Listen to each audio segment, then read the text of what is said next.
I need to do something else more. And then, when I was researching and I wanted to do a master's, I thought, let me do, something in the cyberspace, because that was the time when the cyberspace was coming up. And I started doing my master's in cyberspace, dispute resolution to e-commerce dispute.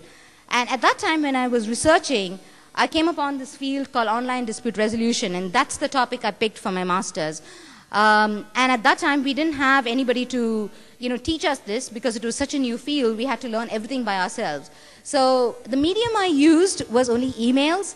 I started contacting all these professors, all these pioneers in this field, and most of them were located all across the globe.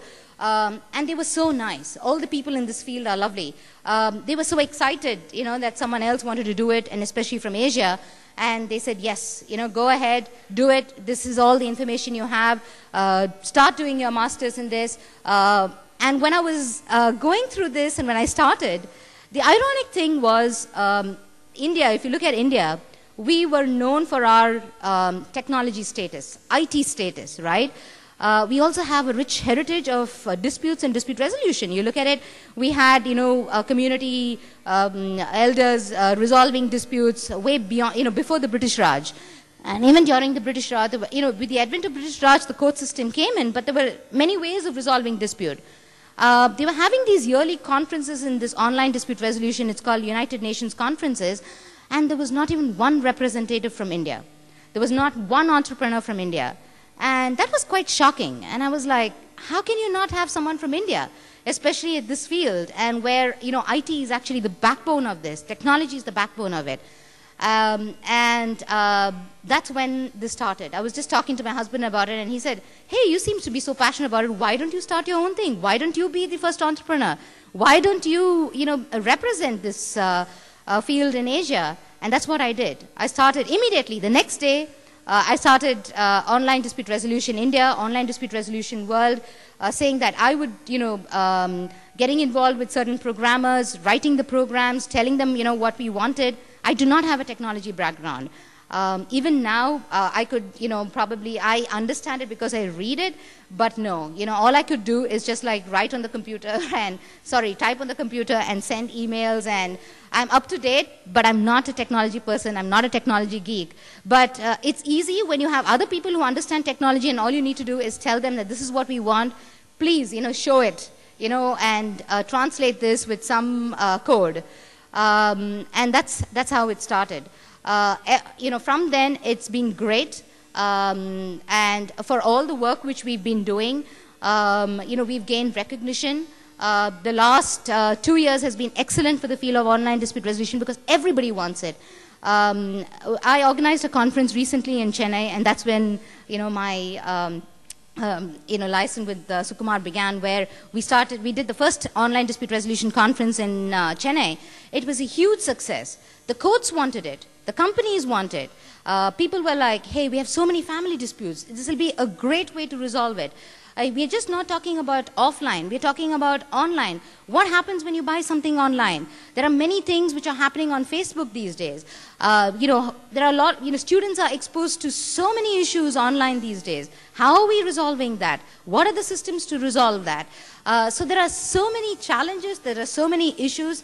That's what keeps me going. That's what keeps all of us, going. We are thinking about it all the time. We are researching about it. We are making other people, get involved. I think this is a great field for us to make a change, for us to change the landscape of the justice system, not just in India, but everywhere. We are just changing the landscape of justice system because we need to come up with innovative dispute resolution systems. We need to come up with systems which can, clear the backlogs. We need to come up with systems where people can live a peaceful existence. Now I'm with eBay and PayPal, where we come up with, we deal with 60 million disputes a year.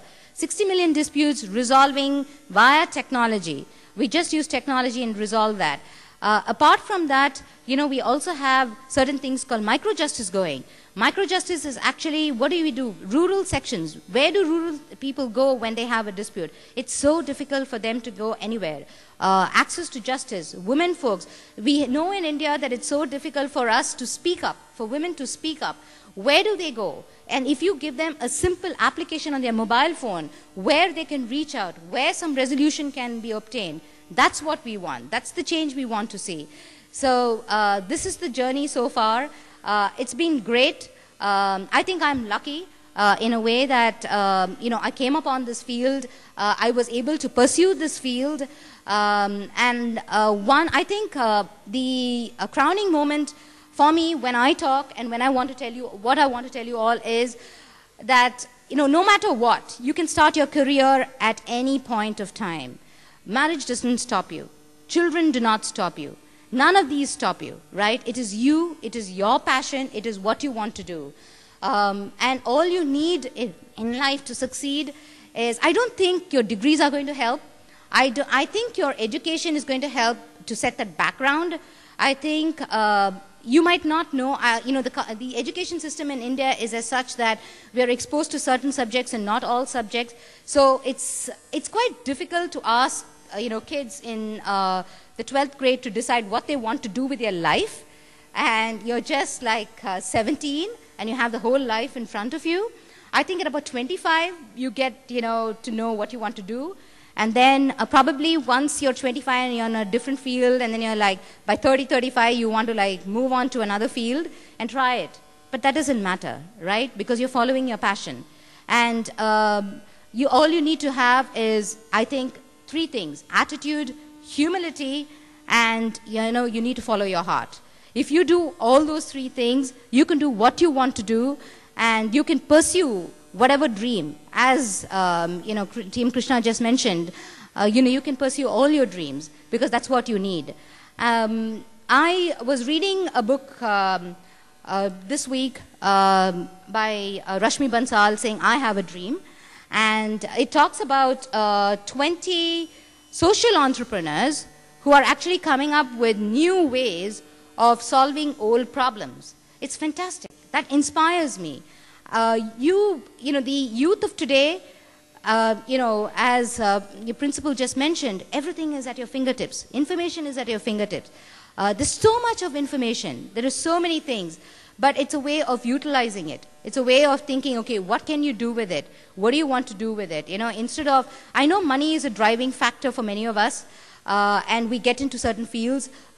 We were in a generation where most of us, did things, and now we've all changed that and gone into a different course in life. That happens. But I think you, children of these days, probably you might not be in that same era where we come from, where we needed to do that.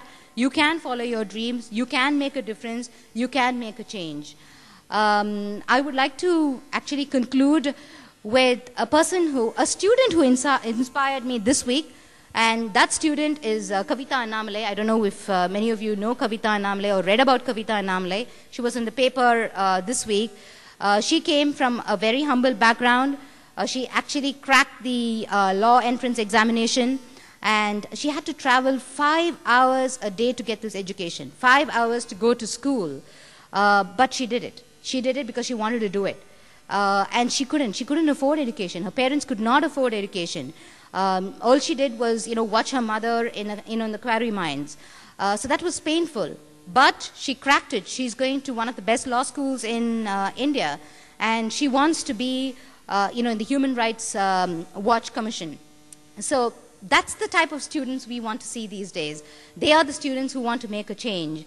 And I hope that all of you would be a part of that change, and we would have more inspiring careers. Thank you.